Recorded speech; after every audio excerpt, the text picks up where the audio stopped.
Hello students, today I will explain the poem The World is Too Much with Us. This poem is composed by the great romantic poet William Wordsworth, as I have told you earlier, and I have introduced you to the poet earlier in the earlier video. So this poem is a sonnet divided into two parts. This sonnet is written in Italian form or Petrarchan form. So the sonnet is divided into two parts, the octave of 8 lines. So first 8 lines forms the octave of the poem, and the last 6 lines forms the sestet of the poems. First I will explain the octave part of the poem. The world is too much with us. The world is too much with us means the worldly affairs, the materialistic affairs, late and soon. Late and soon means every time, every hour.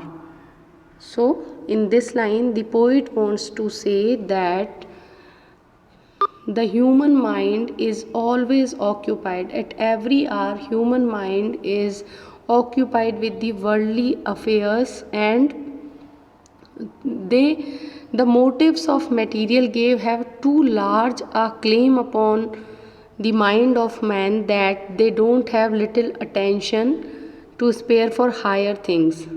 So everyone is obsessed with the materialistic concerns. So we can understand it like this कि कवि ये कहते हैं कि हर वक्त दिमाग में केवल भौतिक सुख सुविधाओं को प्राप्त करने की एक होड़ लगी हुई है मनुष्य के दिमाग में. Getting and spending we lay waste our powers. We here stands for every human being of the modern world, every man of the modern world. We all are busy in this pursuit of gaining material comforts. So poet says that we lay waste our getting and spending. Every one of us wants to get every comfort, materialistic comfort of life, and everyone is spending his time only to think about the materialistic gains. We lay waste our powers. So everyone is wasting his spiritual powers in the search of materialistic gains. Little we see in nature that is ours. And the poet says that no one has time to notice the beauty of the nature that belongs to man. The nature is part of man's life, but now in modern world men don't have time to have a look on the natural things, the beautiful natural things that belongs to us.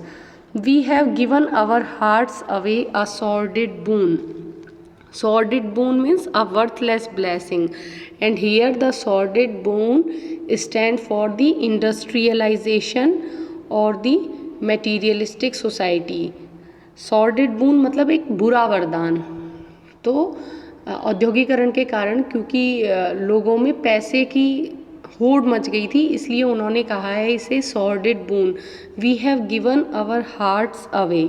So poet says that we have bartered the powers of heart for petty gains of life, and this is this gift of commercialized civilization is very mean and unworthy. So he says, this sea that bears her bosom to the moon, the winds that will be howling at all hours and are upgathered now like sleeping flowers. Now in these lines the poet is describing the beauty of the nature, that how beautiful the nature is, but we don't have time to notice these beautiful things of the nature. He says that the sea looks very beautiful when it exposes her vast bosom to the silver light of the moon and its attraction. It looks very beautiful in a full moonlight. The sea looks very beautiful in the moonlight, but we human beings don't have time to notice this beauty of the sea and the moon.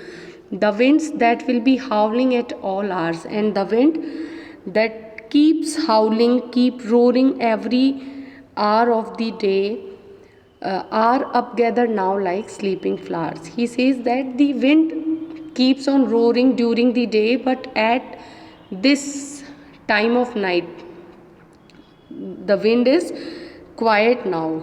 So he says that the wind is quiet, and he now like sleeping flowers. He is comparing the quietness of the wind with the sleeping flowers. He says that this hour, at this hour, the wind lulled to sleep with all the energies withdrawn into themselves like the flowers, fainted and folded and become birds again. So now the wind is calm and quiet. The scene of the nature is very beautiful, because the sea is calm and quiet and beautiful. The wind is also calm and quiet. It's it's blowing very slowly. So all nature is looking very beautiful. For this and for everything, we are out of tune. But poet says, and he is lamenting the fact that for this beauty of nature, and for everything that is beautiful in nature, we are out of tune, we are out of harmony. No one has not no one is concerned about the beauty of nature.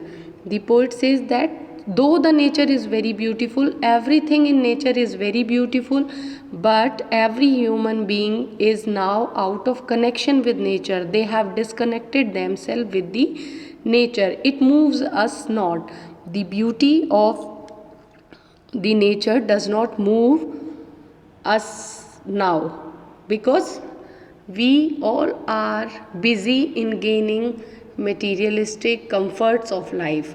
So poet feels very sad, and he laments the fact that everything that is beautiful in nature is unnoticed by human beings, though they have a close connection with nature, but now they have disconnected themselves with this beautiful nature. So he is discussing this problem of the modern world in the octave part, that every human being has disconnected themselves from the nature and its beauty and its beautiful things, and everyone is busy in gaining materialistic comforts of their lives. And in the sestate part, he will expresses his wish or desire to become a pagan, so that he can have a strong connection or relation with the nature. So I will discuss the sestate of the poem in the next video. Thank you all.